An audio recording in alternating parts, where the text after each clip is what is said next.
Começa agora na Vibe Mundial, programa Café com Sexologia.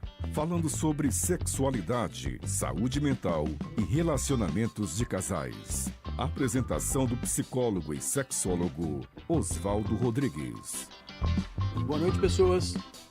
Olha, é um prazer estar aqui com vocês, um domingo à noite, conversando sobre questões importantes para a sua vida, para a minha vida, para a vida de todos nós. Bom, vocês já sabem que eu tenho aqui à minha direita o Rafael Teixeira, é psicólogo lá do Impassex, do Instituto Paulista de Sexualidade, que promove esse programa. E aqui nós temos uma convidada hoje, é a Mariana Farias. Ela é professora do nosso curso de especialização do Impassex. Bem-vinda, Mariana. Muito obrigado por estar aqui. Muito obrigada, Oswaldo. Rafael, é um prazer estar aqui com vocês hoje para falar de um tema tão importante. Rafael, qual é o tema mesmo? A gente tem que perguntar. Bem, boa noite a todos. É um prazer estar aqui com vocês hoje. Obrigado, Mariana. A gente vai falar sobre adoção homoparental, é isso? Isso. Adoção homoparental. O que é adoção homoparental? Peraí. Vamos lá. Isso. A adoção homoparental é quando os casais homoafetivos, né? Então eles desejam ter filhos. E aí, por meio da adoção. Então, a gente vai utilizar o termo da homossexualidade junto com parentalidade e formar homoparental, então. Então, adoção homoparental ou também adoção por casais homoafetivos. Você já sabe que nós vamos falar, mas da onde surge essa importância, da onde surge essa ideia? Porque nós temos, assim, normalmente convidados que são pesquisadores, são investigadores, são cientistas. De onde vem essa sua ideia, essa sua preocupação?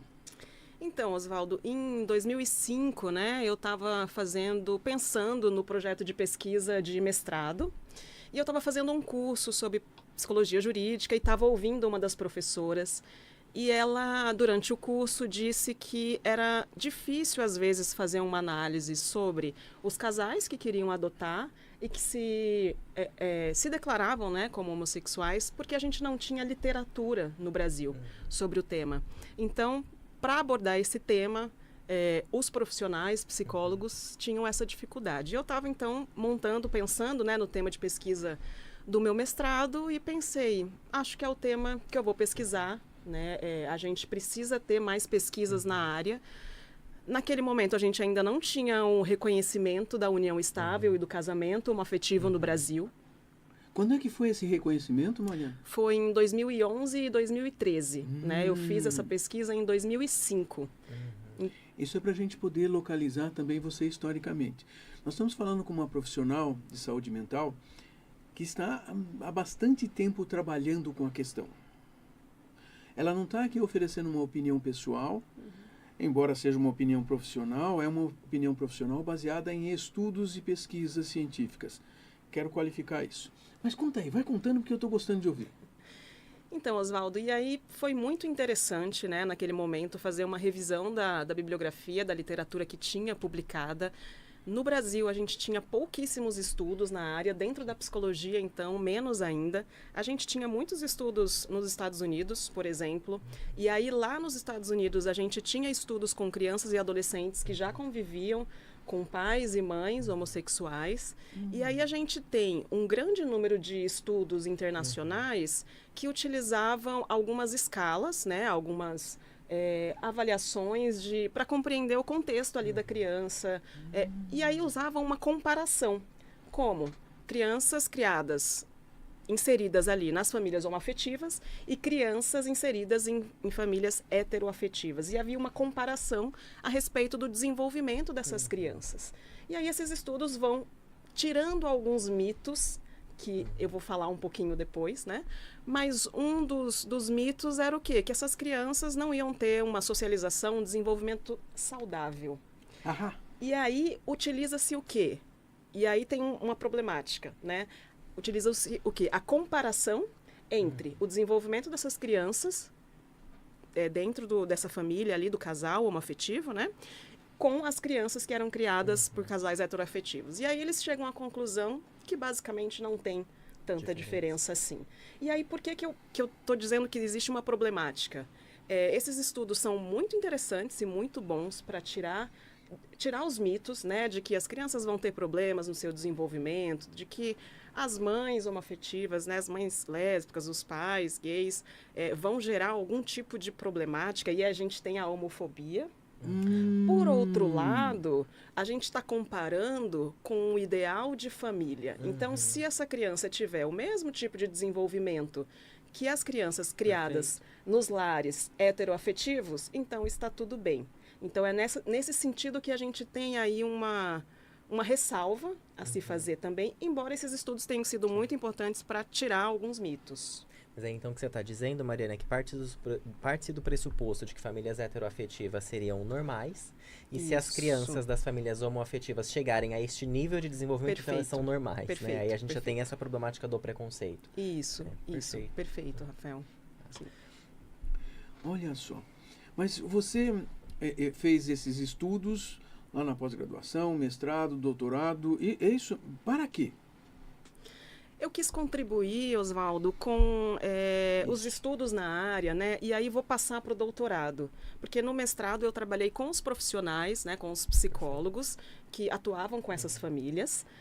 E no doutorado, eu estava montando meu projeto de doutorado e eu queria entender como que era o contexto dessas famílias. E aí eu vou resgatar um pouco aqui o que eu pensei quando eu fui pensar nesse projeto de doutorado, né? Eu ouvi uma frase na mídia em que foi dito o seguinte: olha, essas crianças, elas não escolheram estar nessas famílias, não escolheram serem adotadas por esses casais homoafetivos, dando a entender que se pudessem, elas não teriam sido adotadas, não iriam gostar. E aí, fazendo a revisão bibliográfica, eu percebi que quase não tinha pesquisas na área ainda no Brasil, com as crianças e adolescentes, principalmente. E aí eu pensei, alguém tem que dar voz para essas crianças e adolescentes. A gente tem que escutar, saber o que eles têm a dizer, saber o que eles pensam sobre as suas famílias. E aí sim a gente vai poder compreender.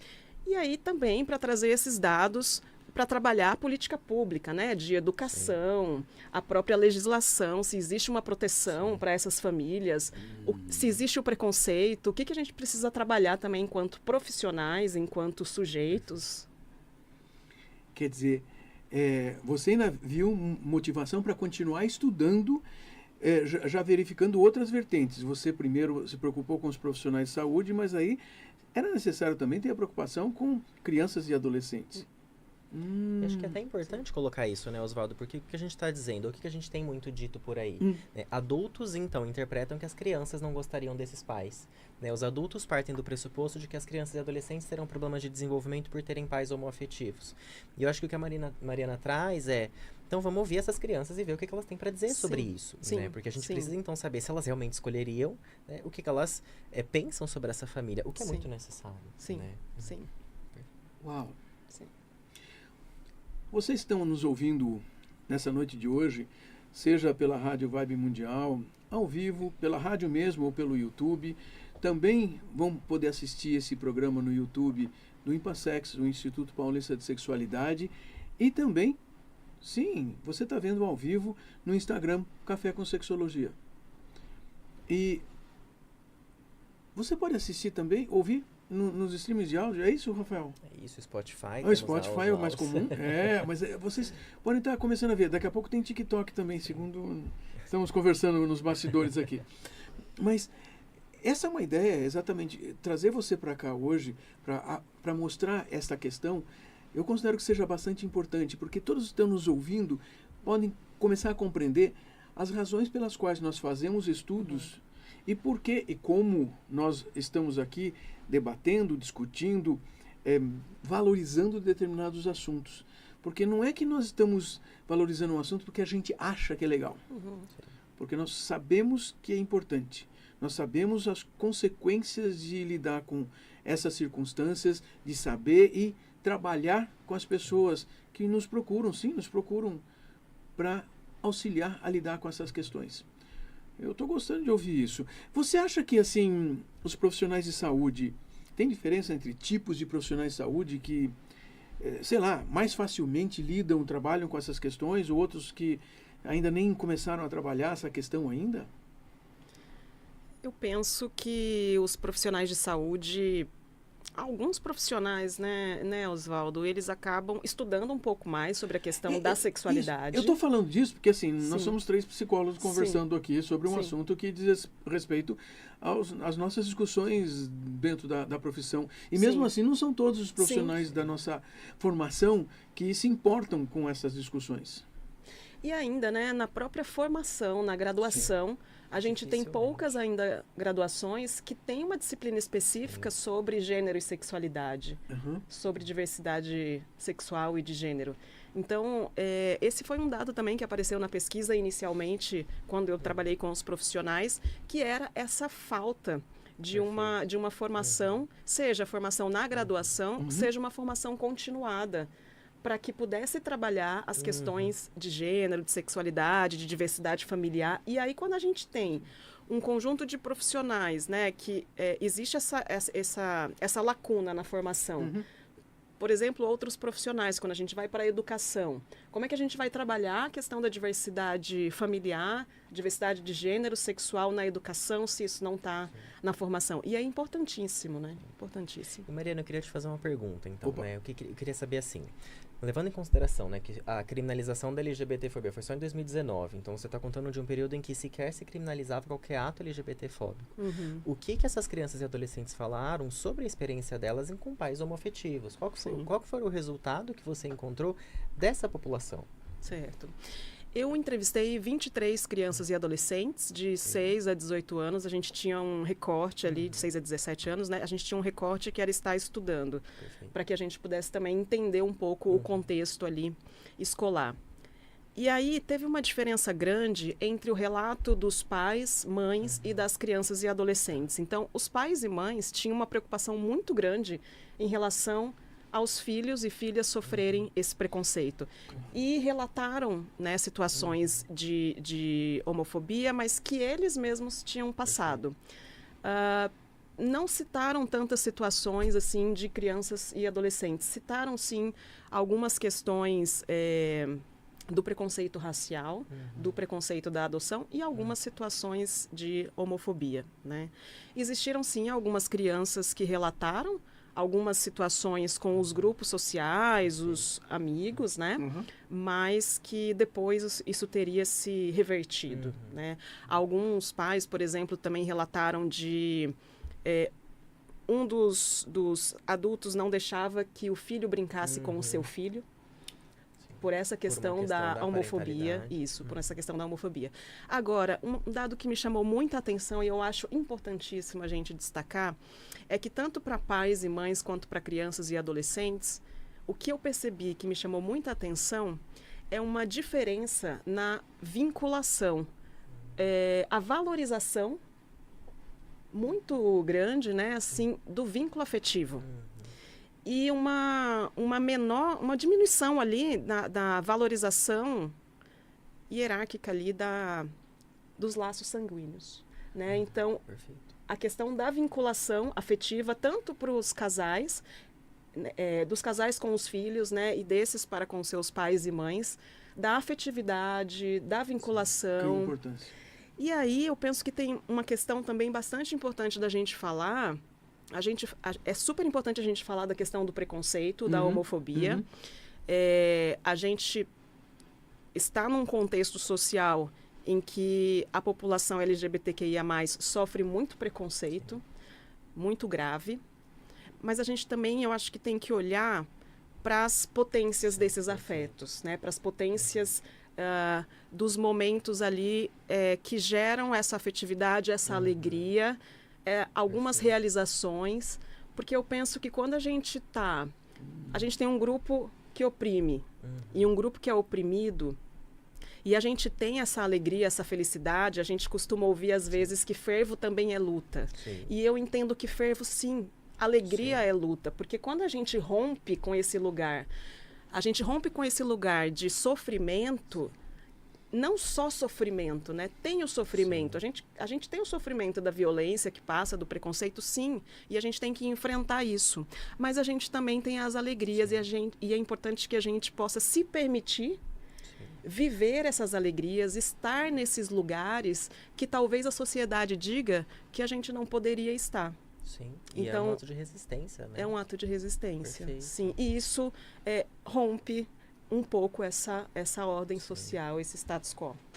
E a respeito dessa parentalidade, o que você ouviu dessas crianças e adolescentes sobre os pais, sobre como eles se sentiam, sobre essa opinião? Então, será que eu escolheria pais homoafetivos? Sim, Como é que foi essa sim, leitura? Sim.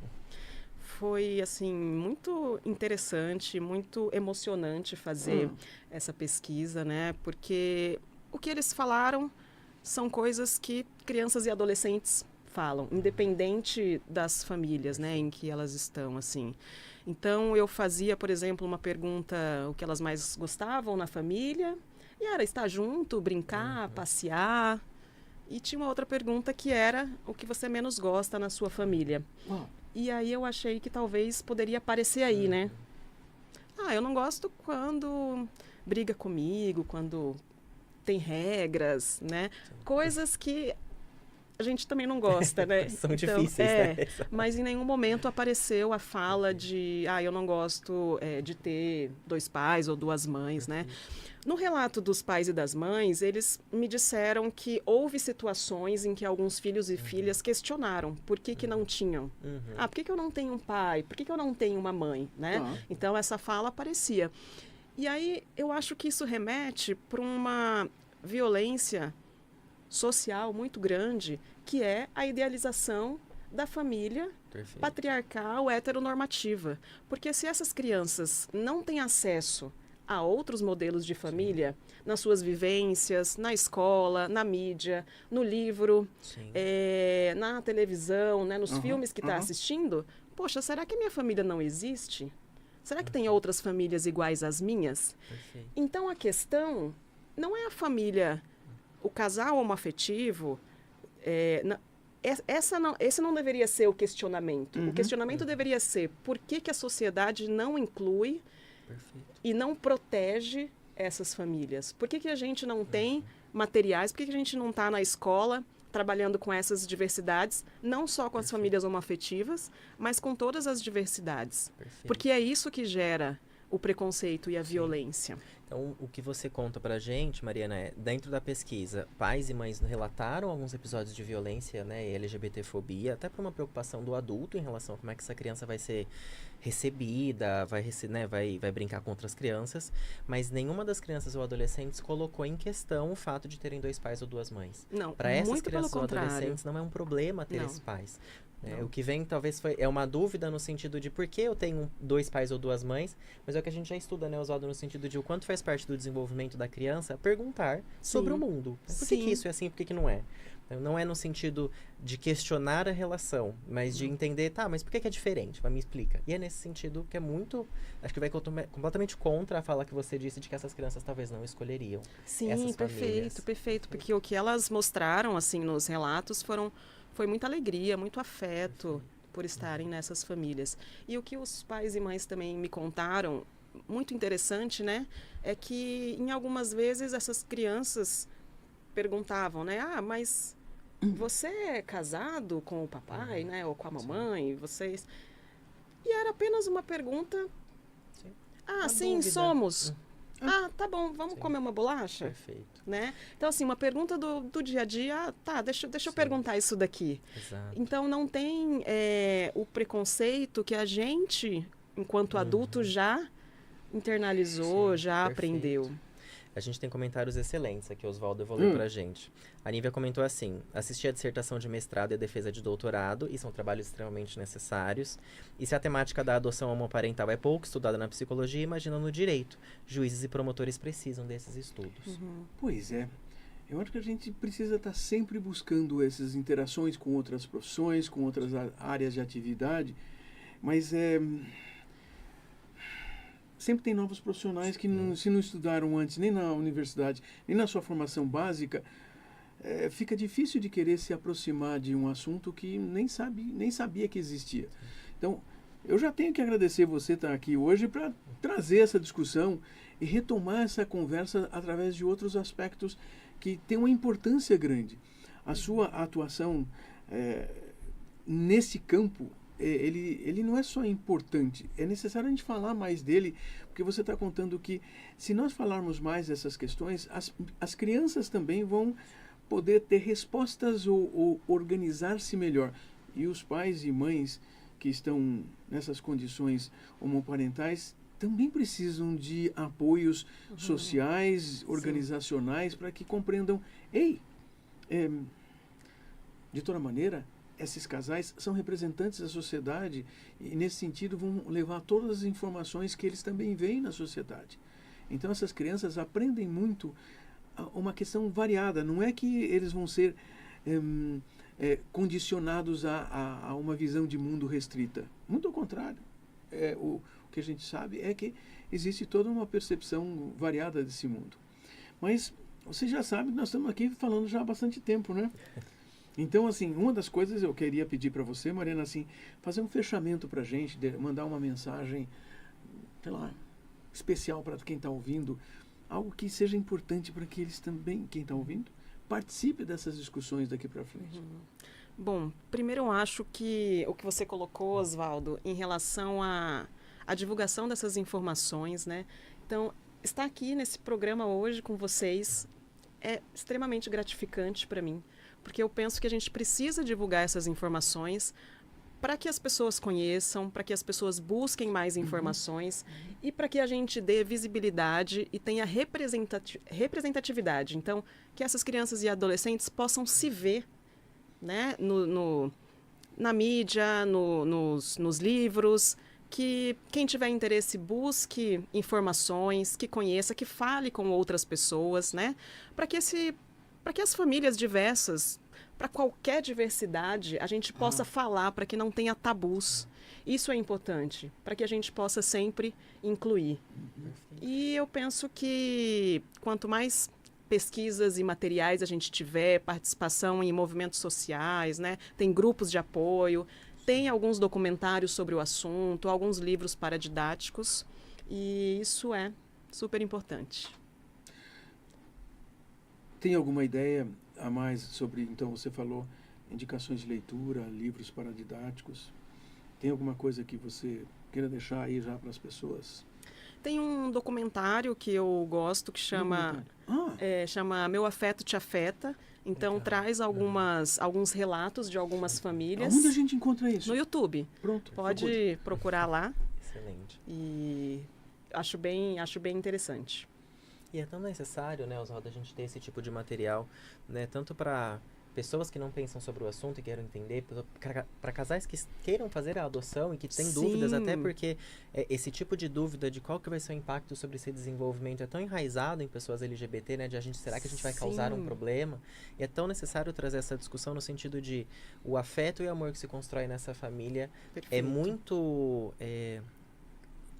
cuidador desse futuro, né, para que essa criança não seja prejudicada, que esse adolescente não seja prejudicado, né? Uma criança com essa família vai receber muito carinho. E o importante para a criança é o vínculo, é o afeto, é a regra.